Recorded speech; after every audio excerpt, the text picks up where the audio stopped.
Sou Lucila Ramalho, diretora do Complexo de Ensino Noilde Ramalho, e estarei com vocês agora nesse bate-papo bem legal. Olá, pessoal!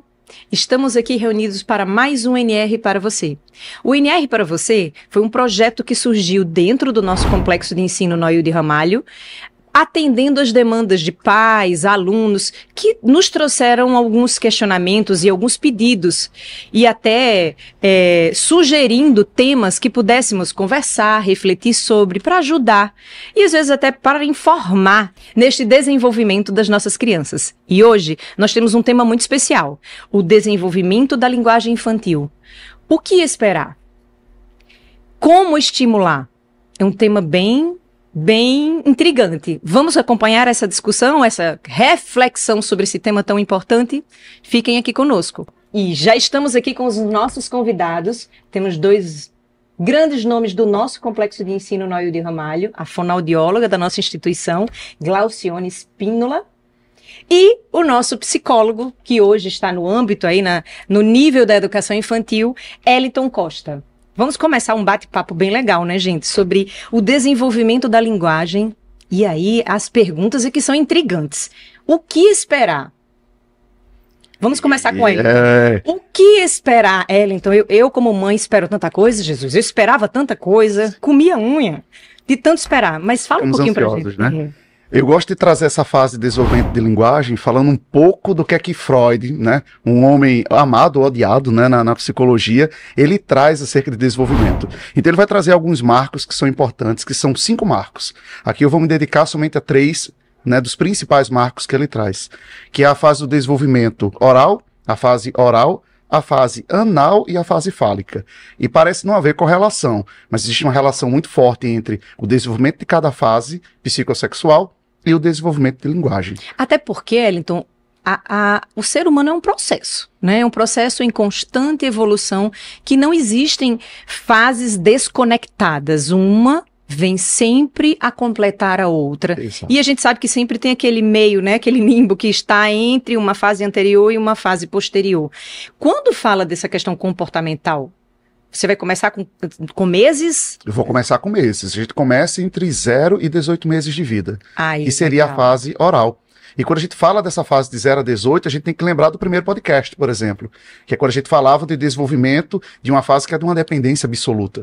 Então, mãe e bebê são simbióticos. Aqui a coisa continua. Então, as interações entre mãe e bebê já começam no ambiente intrauterino. O processo de linguagem já começa por ali. Né? Que útero é esse? É a mãe que tem um útero frio, que não liga para esse bebê, ou que não aceita, ou que não quer aquela gestação? É uma mãe que espera muito por aquele bebê e tá a acariciar essa barriga o tempo inteiro. E é importante uma comunicação nessa fase, né? Total. Tem mães que nem entendem a grandiosidade da comunicação, da possibilidade de comunicação existente entre mãe e barriga e feto mesmo. A necessidade da interação muito direta, né? Então, quando a gente faz esse toque na barriga, eu estimulo o bebê de alguma maneira. Eu lembro que na gestação do meu filho mais novo, a gente não conseguia ver o sexo em determinado momento. E a médica fez: mãe, coma aqui uma balinha de café. E aí, quando minha esposa pegou a balinha de café, o bebê mexeu. E ali ficou muito claro que havia uma relação muito forte entre o que a mãe, né, tem como sensações e percepções e o que o bebê também sente.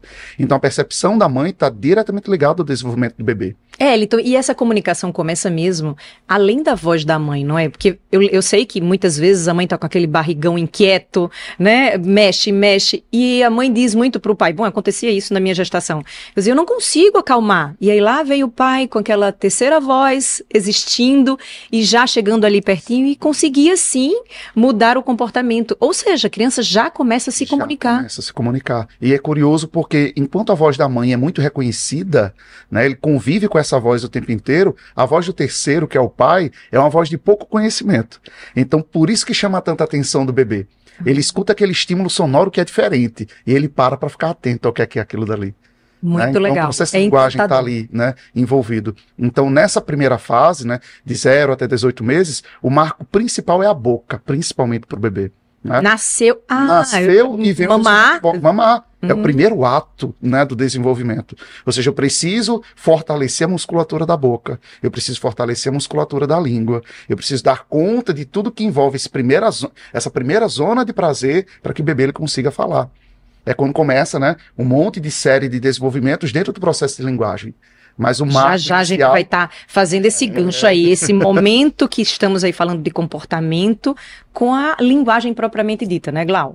A gente precisa ressaltar, né? Glaucione, para nós, ela é Glau, uma forma super carinhosa que temos de tratá-los e vamos continuar como Glau. Combinado? Sim. Vamos lá, Ellen. E é bem bacana quando ela fizer essa ponte agora pra gente, né, de trazer a compreensão do que é que ocorre em linguagem nessa etapa. E aí a gente sempre lembra, uma etapa que iniciou no processo intrauterino, que vem de uma relação simbiótica da mãe, né, com o bebê, ou do cuidador principal com o bebê, e do fortalecimento dessa musculatura da boca. Essa é a principal zona de contato do bebê com o mundo à sua volta. E essa fase oral, você está falando que começou ao 0, né? Assim que nasceu, primeiro mês, Sim. até que idade? Até 18 meses de vida. Então é uma janela muito grande que do ponto de vista de linguagem ocorrem muitos fenômenos, mas do ponto de vista comportamental, o que mais nos chama a atenção é essa interação do mundo e o bebê com o objeto sendo colocado na boca. Então por isso que tudo vai para a boca? Tudo vai Areia pra vai boca para a nessa boca, brinquedo vai para a Ele boca. experimenta o mundo através daí. Né? E por isso que a gente vai ver a criança pegando coisas que têm um sabor ruim, mas ele precisa fazer isso. Esse sabor adstringente, É o o sabor conhecimento que é do doce, mundo, né? o salgado, é através da boca. Entendi. Eu não tenho outra forma de sentido para captar o mundo. Eu só vou conseguir captar as informações do mundo através da boca. Né? Perfeito. Primeira zona de contato, pertinho do cérebro, inclusive.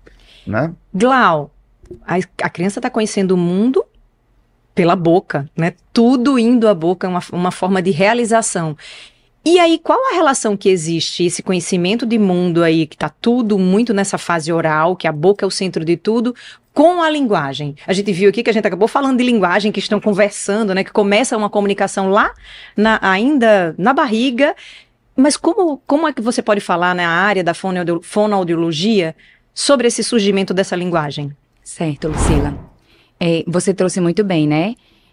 A criança, ela conhece o mundo através da boca, justamente nessa fase oral. E é uma fase de extrema importância para a criança. Então, o contato primeiro dessa criança, quando chega nesse mundo com a mãe, é através da boca e através da amamentação. Então, é um período muito importante, onde muitas trocas vão acontecer entre a mãe e o bebê, sejam trocas pelo olhar, seja uma tentativa comunicativa dessa mãe, o tempo todo conversando com esse bebê. E aí ela vai se ligando ainda mais a ele nesse processo. É por isso que é importante a qualidade da amamentação, e seja ela materna, né, no peito, ou até a inserção do alimento na mamadeira. Tem crianças que não vai ao peito, mas essa ligação, esse contato, ele precisa existir, não é verdade? Sim. Muito bem colocado, porque nem toda criança vai ter a oportunidade de ser amamentada, né? O ideal seria que sim, mas como não acontece, e a mãe, ela tem que continuar exercendo esse vínculo com essa criança, mesmo que por meio de uma mamadeira, né? Através desse olhar, eu reforço sempre a importância do olhar, a importância de comunicar, de conversar com essa criança, cantar para essa criança. Muitas mães ninam. Eu trabalho também numa UTI. E nessa UTI é lindo, porque mesmo elas não podendo amamentar pela fase crítica da criança, mas elas ficam o tempo todo conversando com essa criança, cantando para essa criança, elas estão ali estreitando o vínculo e desenvolvimento, e promovendo o desenvolvimento da linguagem na vida dessa criança, né? Chega, me arrepiei agora com essa, viu, Glau? É muito especial. Tem mães que pensam assim, é bebezinho, eu nem preciso falar muito, já que ele não fala. É importante falar, é importante falar com uma criança? Porque a escuta da criança, ela começa ainda na vida intrauterina, né? Essa comunicação, como a gente bem colocou aqui já no início, ela já inicia lá na vida intrauterina, essa comunicação, esse desenvolvimento da linguagem se dá desde lá. Então, a gente somente lapida, a gente vai lapidando. E nós, o meio, e esse meio ele inicia geralmente pela mãe, mas o meio que envolve a mãe, o pai, irmãos, familiares diversos, ele contribui para o desenvolvimento da linguagem dessa criança. Glau, o que é que acontece muito? A gente sente aqui na escola, já que estamos falando até 1 ano e 6 meses, né, mais ou menos, até 18 meses, por ser criança, por ser bebê, às vezes as mães entendem assim, a ligação é tão grande entre mãe e filho, né, uma simbiose, uma mistura tão única, que passam a ser praticamente um, que a mãe interpreta tudo. Interpreta choro, interpreta olhar, interpreta desejo, interpreta vontade, interpreta necessidade. Mas essa interpretação, ela precisa ser constante? Ajuda nessa formação da linguagem? Ajuda. Ajuda sim, Lucila. É porque a mãe pelo vínculo, ela acaba entendendo realmente essa criança. Nessa fase de 0 a 18 meses, como ele também colocou, muita coisa acontece. Então, a princípio, a criança ela emite vocalizações. São e ela gritinhos, né? são os sonzinhos aleatórios, né? A criança é barulhenta. E que a mãe precisa. E que a mãe vai dando sentido. Não tem sentido nenhum. Não há uma intenção comunicativa nos primeiros meses. Mas a mãe, ela vai dando esse sentido. Aí ela vai dando repertório. Ela vai dando repertório, ela vai dando sentido. E a repetição desses comportamentos da mãe, ou de outros, que também são bem frequentes na vida da criança, vão dando sentido. E a criança, ela vai começando a sair dessa fase de não intenção para entrar numa fase de intenção. E essa fase de intenção é 1 ano? Por volta dos 9 meses, a criança já começa a apresentar intenção na comunicação dela. Então, ela sai dessa fase inicial das vocalizações aleatórias, entra no balbucio, que ela já vem com sílabas, então ela já vem com pá, com pá. Mas assim, falou primeiro, falou pá, chamou mamãe. Aí eita, ela quer falar papai. A maioria das vezes né? é papai, é. E aí a criança fala mãe, eita, ela quer falar mamãe. Uhum. Então, na verdade, é essa... Não é. Até os 9 meses, a criança não tem essa intenção.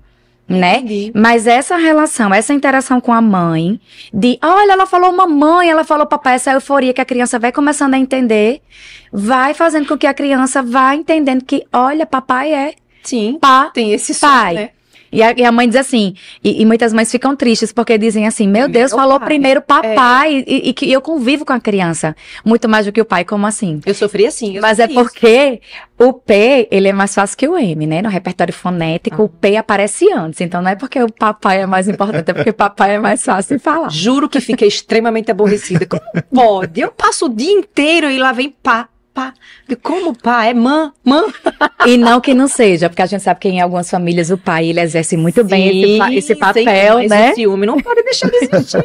Existe, desculpa ele, então, mas existe. É real. É, porque é uma simbiose tão grande que nesse primeiro momento de vida, a mãe entende que é só dela, né?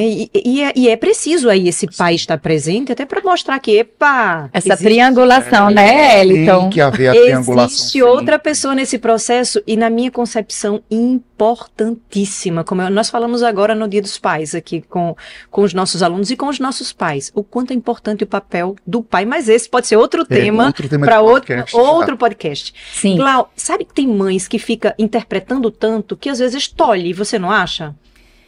A gente também vai entrar em uma outra etapa. É quando a criança, ela percebe que existem os turnos, que quando tem um locutor e um interlocutor, que quando um fala, o outro silencia. Então, mais na frente a gente vai entender que isso daí pode interferir sim, porque quando a criança não tem oportunidade para falar, ela não tem oportunidade para desenvolver. E esse entendimento aí ela tende a acomodar. Aí ela tende a atrasar. Entendi. Esse entendimento de turnos é bacana porque bate com uma outra fase do desenvolvimento, que já é a fase anal. O que é que vai ocorrer na fase dos 18 depois meses. dos 18 meses, que começa de 18 até 3 anos de idade. Então, nessa fase, qual é o principal marco? A criança está no controle dos esfíncteres. Ela está controlando o xixi e o cocô. Então, ela sabe Ela já o momento. controla ela, então, ou ela começa a perceber. Ela começa a perceber. E aí ok. tem alguns marcos importantes, né? Às vezes vem através de uma verbalização da criança, do xixi. Ou cocô, ou através de um comportamento. O comportamento de esquiva, de ficar mais num cantinho, escondidinho, que está muitas vezes relacionado ao cocô. Mas é muito bacana também observarmos que o comportamento motor amplo, né, esse desenvolvimento motor amplo já aparece. Então, um bom sinalizador é a criança pular com as 2 perninhas juntas. Então, quando a criança ela pula com as 2 perninhas juntas, ali é um indicativo do ponto de vista motor de que ela já deu conta de desenvolver toda a musculatura da região pélvica. Então, ela tem um bom controle muscular, logo pressupõe que talvez já consiga compreender o momento do xixi e o momento do cocô. Que aí entra o controle, né? O controle. Perceber é diferente de controlar. E isso fala de impulso, porque o impulso inicial, né, da natureza é de que eu faço o xixi e o cocô de forma livre. Uhum. Entretanto, dado o contexto da cultura, né, entrando no comportamento, a gente precisa entender que o cocô e o xixi não se fazem toda hora. Então eu tenho que aprender a conter, né? Tenho que aprender a respeitar o turno do que é o momento do xixi e o que é o momento do cocô. E isso dá toda a ponte de segurança para que a criança desenvolva esse aspecto de turnos. Quando é que alguém fala e quando é que alguém escuta. Entendi. Tá? E começou lá, né? Então, isso é muito curioso de ver do ponto de vista do comportamento. As coisas estão muito alinhadas, estão muito conectadas, né? Então, eu começo na fase oral, começo na boca, e depois esse movimento de boca já desceu nas regiões do corpo e já foi para a região, por exemplo, anal. Então, eu preciso aprender a controlar uma outra musculatura, uma outra região do corpo que envolve um controle agora muito mais amplo. Já não é na boca, né? Você falou aí sobre respeito. Há uma cultura, né, que de dizer, é cocô, eca. E a gente não pode associar muito cocô, eca, né, principalmente nessa fase Exato. que eles estão começando a perceber que existe, né, o cocô e existe o xixi, são músculos diferentes, mas o controle ainda não está ali presente, ele está na percepção, compreendendo o corpo, entendendo que há dinâmicas diferentes. E nem tudo é só a boca, não existe só uma parte muscular no corpo. Mas claro que a gente está falando aqui, mas eles não chegam nesse nível de complexidade e de compreensão. Eles só sentem, eles estão sentindo Apenas percebem. o corpo. E aí o ECA? Pois é, aí a gente não recomenda, né? Porque nessa fase inicial, o ECA ele pode entrar como algo pejorativo do que aquele processo, isso é bem interessante, né? De um processo que é de uma elaboração da criança. Ela está elaborando e expelindo do corpo dela alguma coisa e que ela presenteia, né? A mãe e o pai com aquilo dali. Sim. Olha o que eu fiz. Né? Então, dar uma conotação negativa para isso é dar uma conotação negativa para a criança. Poxa, o que você faz não presta. É sujo. Eca, que sujo. E aí a gente vai ver lá na frente, né, um transtorno se desenvolvendo, que é o transtorno obsessivo compulsivo. Então, ele vai estar relacionado, talvez, em muitos momentos, a esse desenvolvimento do fálico. Né? E do desenvolvimento da região anal, quando a criança, no controle dos esfíncteres, produzia algo que era nojento. Entendi. Que não podia ser, né, posto ao mundo. Daí a qualidade dessa mediação, né? Desse momento de cocô, quando eles começam a perceber e começam a procurar um outro meio que não a fralda, né? E ele vai para o sanitário. E a mãe e o pai precisam acompanhar e validar. Mãe, pai, aí já entrou escola, porque eles já começam na idade escolar, né? Às vezes o cocô e o xixi vai surgir aqui, né? Exato. Já dentro de um contexto formativo.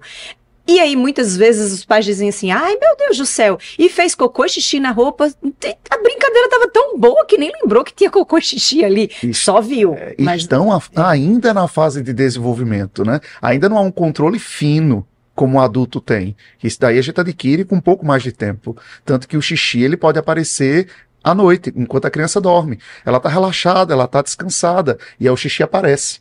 Tá? Então, a gente tem que respeitar que há um limite de maturação desse corpo.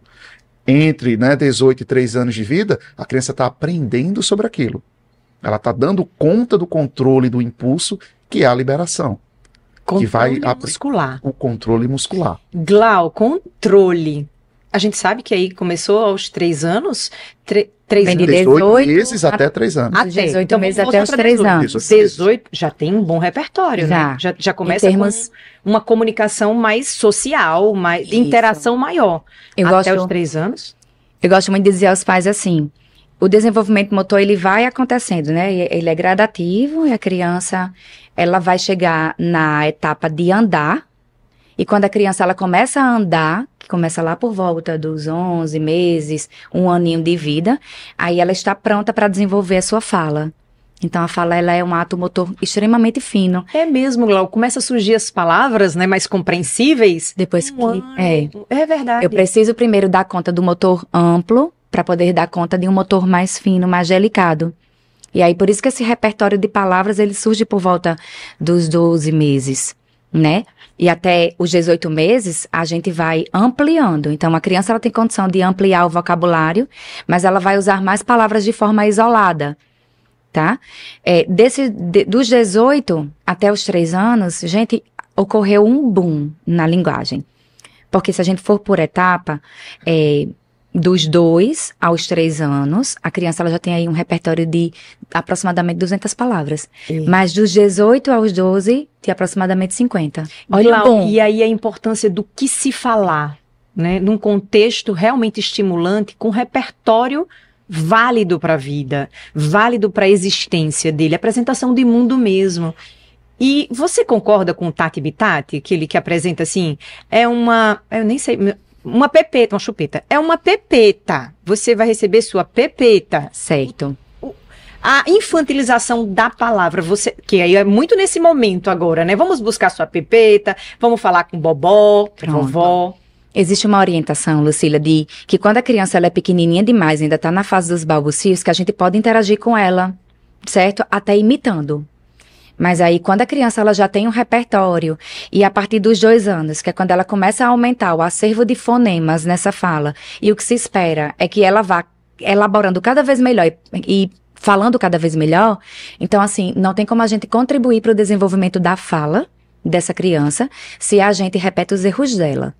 Então, o ideal Porque é a ela gente infantiliza por falta de vocabulário, não é? Isso. A gente não precisa reforçar. Não. É lindo, mas não dá pra reforçar. A gente vai fazer isso na fase inicial. Não tem problema nenhum, porque a gente está ensinando as trocas de turno, a gente está dizendo para a criança que a gente a compreende, porque a gente a imita. Sim. Mas a partir dos 2 anos, é interessante que a gente comece a dar sempre o modelo correto. Sem correção, não é? Sem correção. Dizer assim, A gente dá o modelo correto. Não, chupeta. A gente diz que nunca use a palavra não, né? Ai, que lindo. A gente Perfeito. orienta com muita frequência os nossos pais. E a gente vê que é uma fala do pai, né? Não é pepeta, é chupeta. E tem até artigo dando conta de que a criança, ela escuta assim, não é chupeta, é chupeta. Ela não, Afinal, é ou não é chupeta? né? Porque pepeta, Resolve, pai. porque pepeta é o máximo que a criança conseguiu se aproximar da nossa fala, né? Dentro da imitação que ela faz a gente, porque a criança Controle aprende por muscular, imitação. Isso tudo envolve o controle, né? A Sim. articulação. A fonoaudiologia deve falar bem, mas não vai aprofundar não, porque é Não, nós não é vamos muito denso. aprofundar, não. Mas envolve isso também, né? Mas tem tudo a ver, que começa lá na sucção, lá na amamentação, né? Aí entram as consistências que vão dando suporte, porque quanto mais força e mobilidade eu tenho das minhas estruturas de boca, língua, lábios, bochechas, melhor eu vou articular os sons. Então Fase tem oral. toda Tudo a relação. ver, né? Tudo a ver, tudo Tem ligado. a toda ver. a relação. Ponto legal que tem aqui, e você bem trouxe, Lucila, né? É dessa questão que está muito relacionada à produção da fala e à produção, né? Desse momento das interações da conversa, que é a apresentação do mundo. E tem uma fase que é imprescindível, que está dentro desse marco, que é a apresentação dos objetos. E aí, qual é a função do cuidador principal? É à medida que vai dando holding, né, vai dando colo para o bebê, apresentar o bebê o seu próprio corpo. Olha a mãozinha, olha o pé, tô pegando a barriga, E aí, os olhinhos, né? isso entra na fase de estimulação, né? Que a gente já traz, assim, dentro da nossa temática. Como é que a gente pode intervir para que a criança desenvolva aquilo que a gente tá vendo que tá ficando em atraso? Porque nem toda criança, ela desenvolve dentro dos marcos. Como estimular? Como estimular? A outra palavra, como Né? estimular? Como estimular? Então, se a criança, ela já tá aí, se a gente evidencia que o que se espera para a fase dos 2 anos é um vocabulário de até 200 palavras, frases com até 2 palavrinhas, que não precisam ser ricas, podem ser sem conectivos, mamãe, água, né? Se eu sei que dos 2 aos 3 eu já tenho um repertório maior, eu já tenho frases mais elaboradas, que eu começo a utilizar os conectivos, mamãe, eu quero água, e aí eu tenho noção do que se espera para cada etapa, e isso não acontece, a gente precisa estimular. Sim. E não necessariamente eu preciso levar a criança diretamente já no consultório, né? Não tá falando tudo. E aí Então, já corre. A gente precisa, porque quando passa da etapa de adquirir, aí a gente precisa levar, realmente, porque já há um atraso. Mas se a gente está percebendo que está se aproximando da idade e que o repertório ainda não está legal, que a elaboração ainda não está legal, Vamos oportunizar. aí a gente precisa oportunizar, Perfeito. né? Então, sempre conversar com a criança, uma dica que eu dou, ela é valiosíssima. Hoje mesmo o Elton estava me perguntando como é que eu ensino o caca que cocu pro meu filho, né? Ele disse, gente, não tem como ensinar isso a uma criança de 2 anos e meio. A gente vai mostrar. Então, assim, sempre na criança em atraso de fala, na criança em atraso de linguagem, sempre oportunizar ver a estrutura, a boca, porque a criança ela é muito ativa. Então, quando a criança ela tá olhando pra gente, ela olha pros nossos olhos e pra nossa boca. Tem que ser assim, né? Olhando de frente, não é nem de cima nem de Não. baixo. Olhando de frente. Olha, se permite conectar-se. E pra, de oportunizar, fato, se abaixar, ficar na altura da criança, mostrar a boca para a criança ver como é que ela se movimenta, como é que ela produz. Na criancinha menor, usar muito onomatopeia, pá, pá, pá. Olha, vamos bater na porta, pá, pá, pá, porque de um pá, pá, pá, eu possibilito o papai, né? De um bi, bi, bi, que é a buzina do carro. Então, além de eu estar mostrando à criança a condição de articular o som por meio da onomatopeia, que é um som e é fácil e ela gosta, eu tô contextualizando, eu tô dando sentido, porque não é um bibibi. O bibi é a buzina de um carro. Está eu tô dentro do trabalhando. contexto. O contexto é linguagem. E não é caca, é kikoku. Não. É babé, bibo. Exato. E o contexto é linguagem, sabe, Lucila? Porque falar é diferente da linguagem. Eu posso ter uma fala e essa fala ser uma fala aleatória, incondizente, que já vai me mostrar uma atipia na minha criança. Eu tenho que estar atento a isso, Entendi. né? Desconectado com o contexto, A né? linguagem, ela vai além. Ok. E A essa linguagem, quando ela interage, é quando eu consigo comunicar a minha intenção, o meu desejo, responder o que o outro quer de mim, com coerência. E aí eu cheguei, tô passando dos 3. Passando dos 3, eu já começo a última fase agora, são mais fases, mas a gente chega, né, nessa próxima etapa que é de 3 até 6 anos de vida. Então, de 3 a 6 vai haver um boom gigante para a linguagem. Se estávamos no movimento intenso, esse então... Agora é mais intenso ainda, porque é uma ampliação muito maior. Do ponto de vista do comportamento, né, que Freud vai trazer, da estruturação da personalidade, eu estou na fase agora que é uma fase fálica. A minha energia, minhas pulsões, os meus desejos já não estão na boca e já não estão no ânus. Agora estou na região genital. E aí o que é que isso vai trazer como marco? O marco do que pode, do que não pode, né? Do que é lícito, do que é ilícito, das regras. Então a gente começa a fazer interposição de regra, né? O que é permitido e o que não é permitido, o sentar, o levantar, né? O estabelecimento das regras que já foram estabelecidas na etapa anterior, que era a fase dos limites. Elas estavam presentes, né? E ali eu já começo a internalizar, aqui eu já tenho que consolidar tudo isso. Então essa criança entre 3 e 6 anos de vida, ela já começa a dar conta das regras de uma instituição. Ela já começa a entrar no processo educativo de uma maneira mais aplicada. De uma convivência social. Aumenta que aí muito. Tem muito a questão da troca, da interação, que para eles é muito difícil nesse primeiro momento, né? Porque, afinal de contas, ele vem de um mundo próprio. E esse mundo, ele é ampliado. Exatamente. Então, aqui nessa fase, o marco principal é o diálogo, do ponto de vista do comportamento. É dialogar, é conversar, é trazer histórias, né, apresentar o mundo dentro de um repertório mais amplo, tá na interação direta com essa criança. Ela já se comunica, né? Eu acho esse marco muito importante, né, nas reuniões de família.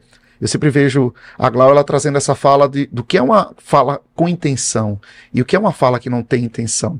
Muitas vezes os pais trazem a dúvida. Não, mas o meu filho, ele fala. E a gente vai exatamente nesse ponto. Será que essa fala tem intencionalidade? Ele está falando de uma maneira aleatória ou ele tem uma intenção? Que nessa fase já esse marco se estabelece. Então eu já tenho uma capacidade intelectiva de controlar e de dar sentido ao que eu quero. Então entre 3 e 6 anos a criança ela sabe, eu quero água. E ela se direciona para a água. Consegue já se posicionar. Já se posiciona, ela já busca o objeto que está na frente dela. Algumas, quando a gente vai ver alguns tipos de atipia, né? A criança pega na mão do outro e vai lá para o objeto, ao invés de ir intencionalmente para o objeto. Então essa fase está trazendo esse marco da intenção, né? Do executar, do buscar, do ter intenção de fazer. A criança está nesse momento, ela já tem a intenção. O pai precisa, as famílias e a escola, eles precisam acompanhar esse processo, acompanhar, né? E estimular bastante. Ter a mesma intenção, a intenção de promover situações de maior aprendizagem, aproveitando e se validando desta maturidade que chegou. Exatamente. Né? Chegou maturidade, aumentou o repertório, Glau, aumentou questões aí de linguagem? Aumenta, né? Tá sempre aumentando. A criança, ela vai aumentar o vocabulário, ela vai, as frases, elas ficam mais ricas. A criança, ela já consegue fazer concordância nominal, concordância verbal, né? As crianças... Já consegue se posicionar com fala? Já. Porque aqui a gente sabe, né? Que o comportamento, o corpo já tá bem mais atuante. E a oralidade? E a questão da comunicação? Já, né? A partir dos 3 anos, a criança, ela já tá elaborando cada vez melhor. Porque assim, nessa fase que ela tá nos 3, ela vai até os 6 anos. Então, a criança, ela aumenta significativamente seu repertório. Até 6 anos, aí já tem um acervo gigante de palavras, né? De mais de 1000 palavras. Então, assim, são muitas frases, as frases muito ricas. Então, assim, a gente pega uma criança pequenininha, ela diz assim, meus pais venderam a casa, não é? Meus pais venderam. Né? Eles já fazem essa concordância. Eles já começam a entender as regras. Quando elas são oportunizadas, não é, Glau? Quando ela vive num contexto que não tem... limites de linguagem para ser utilizada. A gente já sente na escola, quando uma criança vive numa cultura familiar que tem muita comunicação pela elaboração. A gente sente na escola, né? A gente já percebe. Tem intenção, mas A gente já percebe, né? Um vocabulário mais rebuscado, um vocabulário, uma elaboração mais adequada dessas frases, né? Uma resposta mais coerente. Perguntas também coerentes ao contexto. Se a professora está na sala de aula abordando algo sobre o jardim, a criança ela vai explorar, vai fazer perguntas inerentes ao jardim. Assim como nós temos outras crianças que o tema é jardim, mas ela foge do tema jardim, né? E são questões que a gente já pontua. Tanto o professor ele tem que ficar atento a isso, como o pai em casa. O contexto é esse. Por que a criança não vincula o contexto?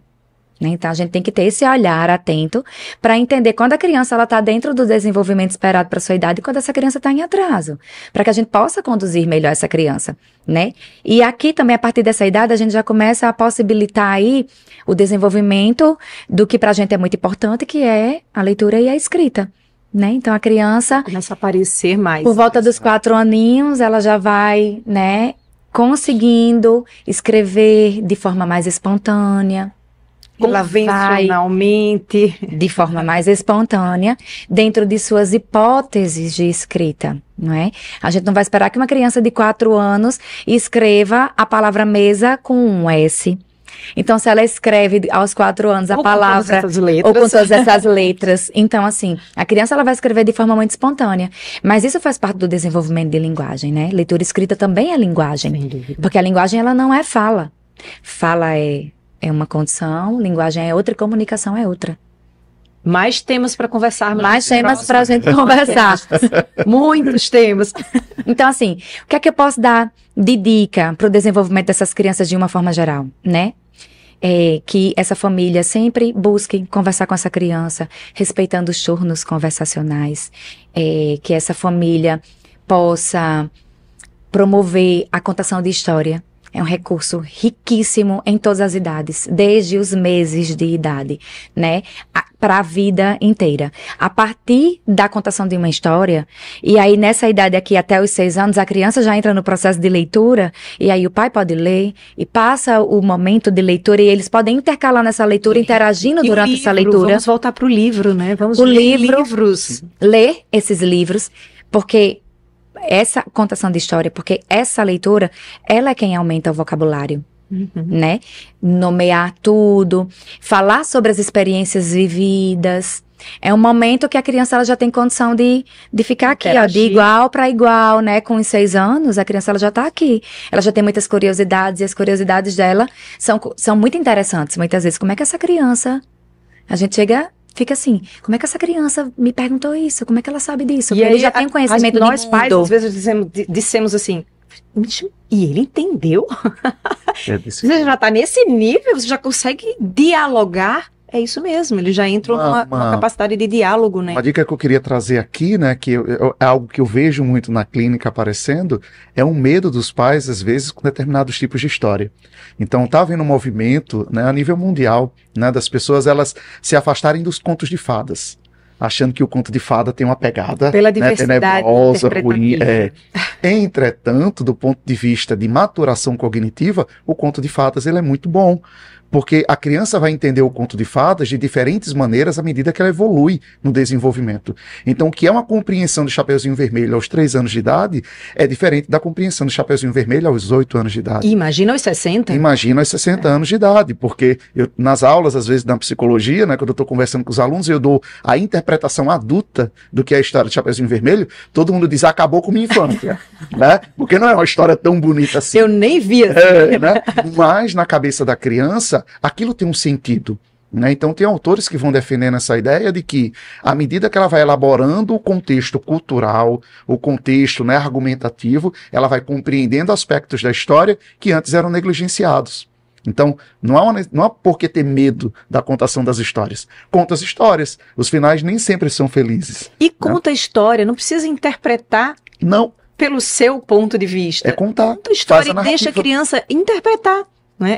Isso faz parte. Sim, e a narrativa do que dá errado também. Sim. Não só dos contos de fadas que terminam sempre com finais felizes. Verdade. Nem sempre. Eu preciso já internalizar no modelo lúdico, e é sempre a criança sempre evolui assim, do lúdico para o comportamento real. Então é melhor que eu veja. E o inverso também. E o inverso também. O comportamento real para o lúdico, que é aí que eles fazem a leitura de tudo, né? A consolidação do que eles estão vivendo. Exato. Isso. E como importante é, né? A do lúdico eu partir para isso, porque se num ambiente lúdico, se no mundo lúdico, o final é ruim, eu posso fazer algo diferente para que no mundo real o resultado seja positivo. Mas tudo começou na elaboração do lúdico, na brincadeira, de uma vivência. Né? Então, é melhor e é mais seguro na brincadeira eu ter o que é ruim do que no mundo real experienciar o que é ruim. E aí eu faço um adendo, né? Já que ele está falando dessa contação de história e dessa interpretação, é que desde os momentos iniciais dessa contação de história, a gente precisa investir numa entonação muito rica. Porque se eu conto a história lendo, sem praticar a entonação, aquela ênfase na pergunta, aquela ênfase na exclamação, nas pausas que são necessárias, eu deixo esse contexto pobre. Quando eu começo desde os anos iniciais trabalhar com uma entonação rica, enfatizando bem esses momentos, eu trabalho desde muito cedo as questões relacionadas à interpretação e compreensão textual. E lá na frente na escrita. Certo? Então, assim, é muito importante a entonação. E pegar essas histórias, ou mesmo as atividades de vida diária da gente do dia a dia, e praticar na brincadeira, para que a criança aprenda a imitar no brincar. Porque o brincar é, sem sombra de dúvidas, o maior de todos os estimuladores da linguagem. Também acredito. Então, trazer isso para a brincadeira. O que acontecia na história da Branca de Neve? Vamos representar na brincadeira com as meninas, né? Ou com os meninos, porque também é um contexto bem diversificado, né? Então, trazer isso para o brincar, para que ela possa imitar e mais na frente simbolizar e assim desenvolver. Então, acho que assim, dessa forma a gente contribui para o desenvolvimento de uma linguagem de forma significativa. Perfeito. Gente, falar de linguagem, a gente fica conversando aqui até o próximo ano, não acha? Mas eu acho que falamos muito aqui sobre essas questões, sobre esse tema que foi lançado para nós. E vamos aprofundar mais, sem dúvida, num próximo momento, numa próxima conversa. Obrigada, Glau. Obrigada, Ellington. Até a próxima. Até. A gente que agradece.